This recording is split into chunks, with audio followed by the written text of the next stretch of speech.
بسم اللہ الرحمن الرحیم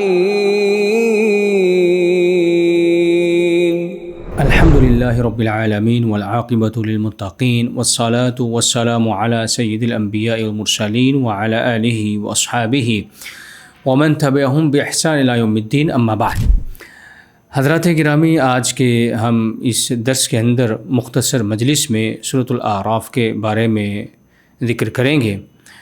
اس سورت کا جو بنیادی مقصد ہے وہ رسالت محمد صلی اللہ علیہ وسلم اور انسانی رویے کے متعلق ہے۔ اس سورت کا مرکزی محور رسالت ہے۔ یہ سورت بتلاتی ہے کہ اللہ نے رسولوں کو کیوں بھیجا، ان کے مقاصد کیا تھے، اور انسانیت خواہ وہ دشمن ہوں یا پیروکار، انہوں نے رسولوں کے ساتھ کیا کیا اور کیسا رویہ اور کیسی روش اختیار کی۔ اس صورت کا مقصد لوگوں کو ڈرانا، انذار کرنا اور مومنین کو نصیحت کرنا ہے۔ اللہ تعالیٰ آیت نمبر 2 کے اندر ارشاد فرماتے ہیں لِتُنذِرَ رَبِّهِ وَذِكْرَى لِلْمُؤْمِنِينَ، اور یہ ایمان والوں کے لیے نصیحت ہے۔ اگر آپ اس صورت کو غور سے پڑھیں تو مقاصد رسالت اللہ رب العزت نے ذکر کیے ہیں کہ رسولوں کو بھیجنے کا مقصد کیا ہے۔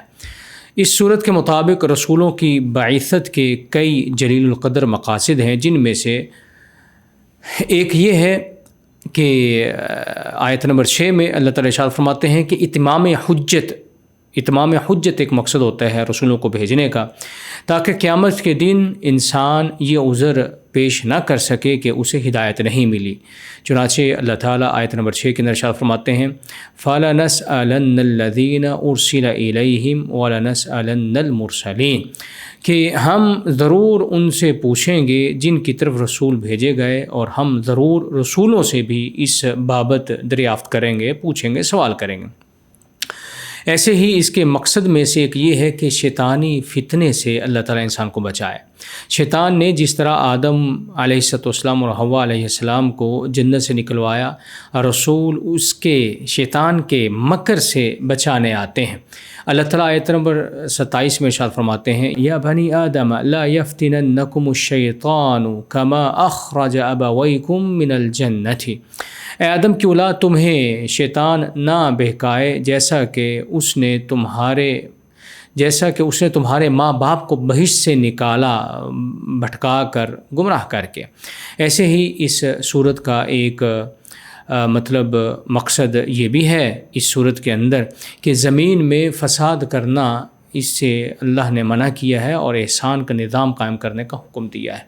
اللہ تعالیٰ آیت نمبر 56 کے اندر 56 میں ارشاد فرماتے ہیں وَلَا تُفْسِدُوا فِي الْأَرْضِ بَعْدَ إِصْلَاحِهَا، اور زمین میں اس کی اصلاح کے بعد فساد مت پھیلا۔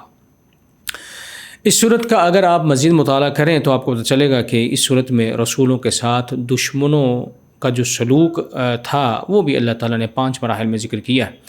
اس صورت میں مختلف اقوام جیسا کہ قوم نوح، ہود، صالح، لوط، شعیب علیہم السلام کے ذریعے بتلایا گیا کہ منکرین نے دعوت حق کا سامنا کن مراحل میں کیا۔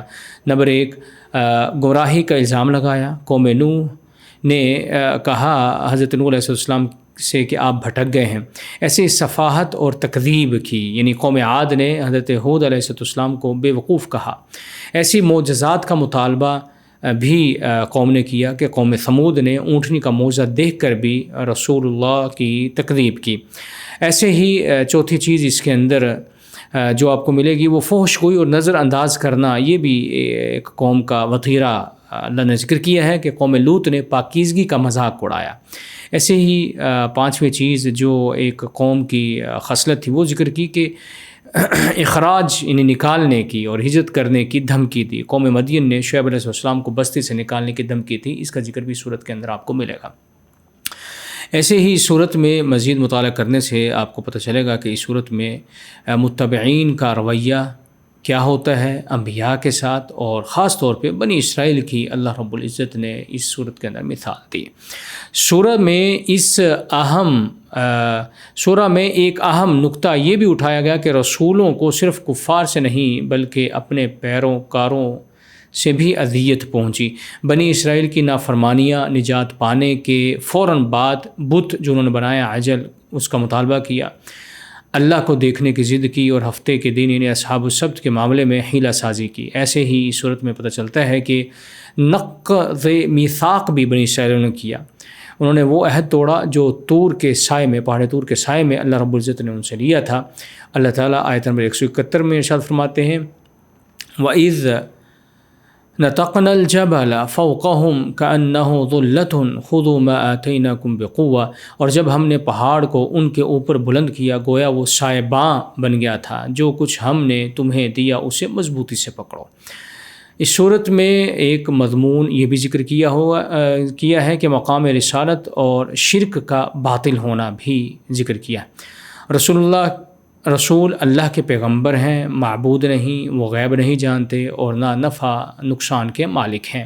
علم غیب کی نفی آیت نمبر 187 میں کی، یسألونک عن الساعۃ ایان مرساہا، قیامت کے متعلق آپ سے پوچھتے ہیں کہ اس کی آمد کا کون سا وقت ہے، قل انما علمها عند ربی، اے نبی کہہ دیجئے کہ اس کا جو علم ہے وہ میرے رب کے پاس ہے، میرے پاس نہیں۔ ایسے شرکاء کی عاجزی کا بھی ذکر کیا، جنہیں لوگ پکارتے ہیں وہ تو ان جیسے ہی بندے ہیں، وہ نہ چل سکتے ہیں، نہ پکڑ سکتے ہیں، نہ دیکھ سکتے ہیں۔ اللہ تعالیٰ آیت نمبر 195 میں ارشاد فرماتے ہیں الہم ارجل یمشون بہا ام لہم ایدن یبطشون بہا، کیا ان کے پاؤں ہیں جن سے وہ چلیں یا ان کے ہاتھ ہیں جن سے وہ پکڑیں۔ ایسے ہی صورت میں داعیان حق کے لیے 7 رہنما اصول اور نصیحتیں اور وصیتیں کی گئی ہیں۔ سورہ کے آخر میں دعوت کے کام کو مؤثر بنانے کے لیے انتہائی قیمتی ہدایات اللہ رب العزت نے ذکر کی ہیں۔ آیت نمبر 199 میں ارشاد فرماتے ہیں اللہ تعالیٰ خذ العفو، یعنی درگزر سے کام لینا چاہیے داعیان حق کو۔ ایسے ہی وأمر بالعرف، یعنی بھلائی کا حکم دینے کا بھی حکم دیا ہے اللہ رب العزت نے۔ ایسے ہی تیسری نصیحت جو اللہ تعالیٰ نے کی وہ یہ ہے وأعرض عن الجاہلین، جاہلوں سے آپ نے کنارہ کشی کر لینی ہے۔ چوتھا اصول جو اللہ نے ذکر کیا ہے نصیحت کے طور پر داعیان حق کے لیے وہ استعاذہ ہے، شیطان کے وسوسے سے بچنے کے لیے اللہ کی پناہ لینی چاہیے۔ یہ اللہ تعالیٰ نے اس صورت میں 200 آیت میں ارشاد فرمایا۔ ایسے ہی قرآن مجید کا ادب بھی اللہ تعالیٰ نے سکھایا۔ آیت نمبر 204 میں وَإِذَا قُرِئَ الْقُرْآنُ فَاسْتَمِعُوا لَهُ وَأَنصِتُوا، جب قرآن پڑھا جائے تو اسے غور سے سنو اور خاموش رہو۔ چھٹی نصیحت داعیان حق کے لیے ذکر الہی کا اہتمام کرنا ہے، صبح و شام دل میں عاجزی کے ساتھ اللہ کو یاد کرنا۔ آیت نمبر 205 میں اللہ تعالیٰ ارشاد فرماتے ہیں وَاذْكُر رَبَّكَ فِي نَفْسِكَ تَضَرُّعًا وَخِيفَةً، کہ اپنے رب کو اپنے دل میں عاجزی کرتے ہوئے اور ڈرتے ہوئے یاد کرو۔ ایسے ہی 7واں جو قاعدہ یا نصیحت کی ہے داعیان حق کے لیے وہ یہ کہ وَلَا تَكُن مِّنَ الْغَافِلِينَ، غافلوں میں سے تم نہ ہو جاؤ۔ یہ مختصر تفسیر تھی سورۃ الاعراف کی۔ اللہ تعالیٰ سے دعا ہے کہ وہ ہمیں قرآن مجید کی صحیح سمجھ بوجھ عطا فرمائے۔ وآخر دعوانا ان الحمد للہ رب العالمین۔